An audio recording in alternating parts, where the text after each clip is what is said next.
What's up, family? Welcome back to Truthville, USA. I am Q. So the House Judiciary Committee has finally grown some gumption.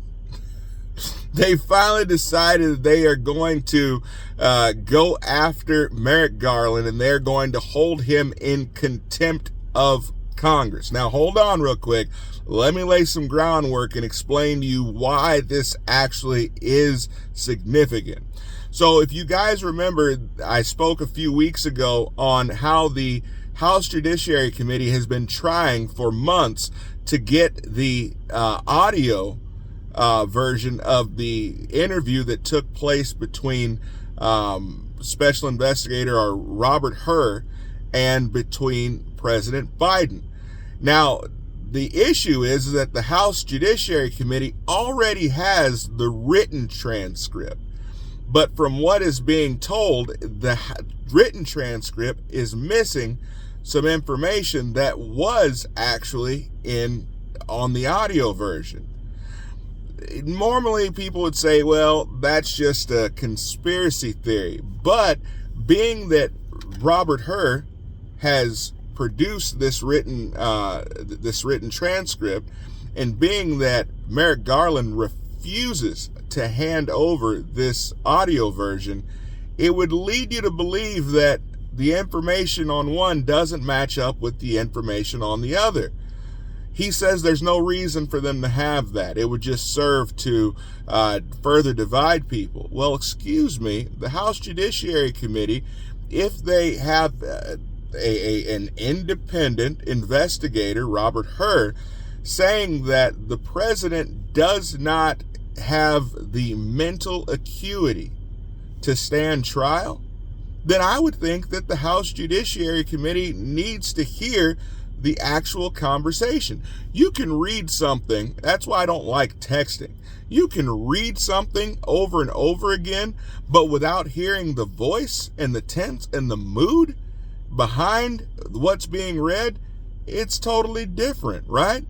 Now, typically you would say, oh gosh, contempt of Congress, big whoop. Well, we know that in the past that Eric Holder was held in contempt of Congress and nothing ever came of it because there wasn't a whole lot of teeth there. But recently, the judge upheld the contempt of Congress ruling against Steve Bannon. Steve Bannon is actually right now looking at jail time because he refused to go and sit in front of the sham January 6th committee, which was an unconstitutional committee at its core. The Judiciary Committee is 100% constitutional. So I think the trade-off here is, okay, well, if we're starting to put people in jail for contempt of Congress, Merrick Garland, come on over here and get this contempt charge. And I absolutely applaud it. I believe if Steve Bannon is going to spend time in jail over his contempt charge, then by all means, they need to round them all up. Fannie Willis, she now has a contempt charge, or will soon. Merrick Garland, he now has a contempt charge. Letitia James has one coming as well. These people are lawless. They feel like they're above the rule of law. And so therefore, if Steve Bannon can go to jail, there is no way that any judge in the country could then decide, well, what's good for the goose is not always good for the gander. Let me know what you guys think about this. I believe it's significant because I believe that if the courts are moving this direction, we need to start holding Democrats to the same level of scrutiny as we hold Republicans, because only then will we actually see fairness in the law and in the interpretation of the law.